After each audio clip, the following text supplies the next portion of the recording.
और in visit के बाद अब आप क्या क्या कर पा रहे हैं, कैसा फील हो रहा है पहले जो नहीं कर पा रहे थे वो सब? नहीं, तब से काफ़ी इम्प्रूवमेंट हो गया है। अब मैं मूवमेंट कर पा रहा हूँ, पहले नहीं कर पा रहा था। पेन लगभग खत्म हो गया है।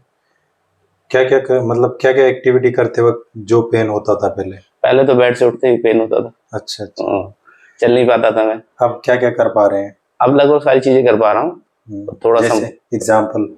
वॉकिंग भी कर ले रहा हूँ। बेड से ऐसे कोई दर्द नहीं होता है।